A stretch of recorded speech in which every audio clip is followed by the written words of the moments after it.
সম্মানিত মুমিন মুসলমান দিনী ভাই বোনেরা, আসসালামু আলাইকুম ওয়া রাহমাতুল্লাহি ওয়া বারাকাতুহু।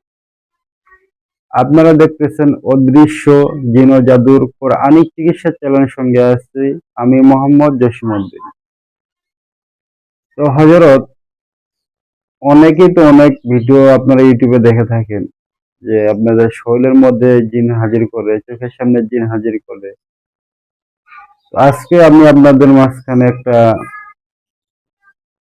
আমল নিয়ে এসেছি যে আপনারা যে কোনো রোগী শরীর হাতের ভিতরে আপনারা জিন হাজির করতে পারবেন। যে হযরত হাতের মধ্যে জিন হাজির করে, রোগীকে একটা খাতা একটা কলম দিবেন এবং কি আপনারা হুকুম লাগাবেন।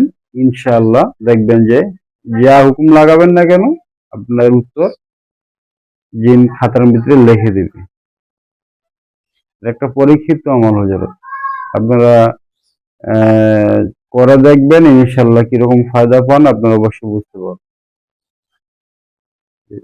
তো এই আমলটা করার আগে অবশ্যই প্রথমত আপনাদেরকে রোগী আসার পর উযু সহকারে পাক পবিত্র অবস্থায় আপনারা কিছু আগরবাতি জ্বালা দিবেন।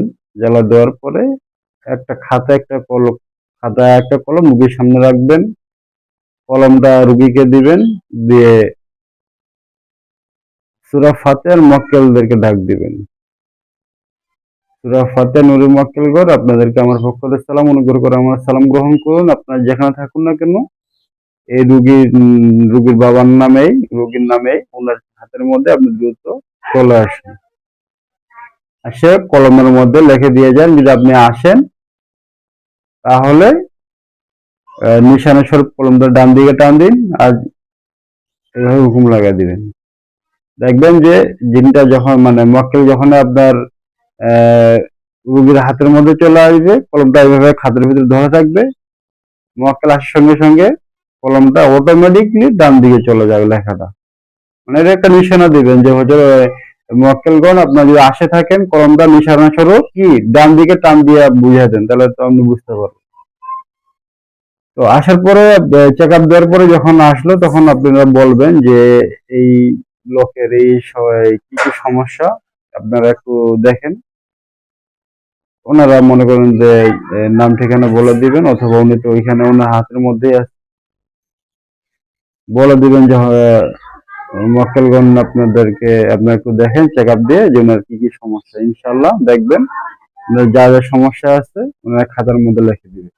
কতজন জিন্নাত আছে, কতদিন আগে থেকে আসছে, চালানকৃত নাকি আসরকৃত, অথবা কি কি সমস্যা, এভরিথিং সব ওরা লিখে দিবে ইনশাআল্লাহ। তো এটা করিয়ে দেখেন, এটা একটা অনেক ভালো একটা আমল, আমরা অনেক সময় করে থাকি। আসসালামু আলাইকুম ওয়া রাহমাতুল্লাহি ওয়া বারাকাতুহু।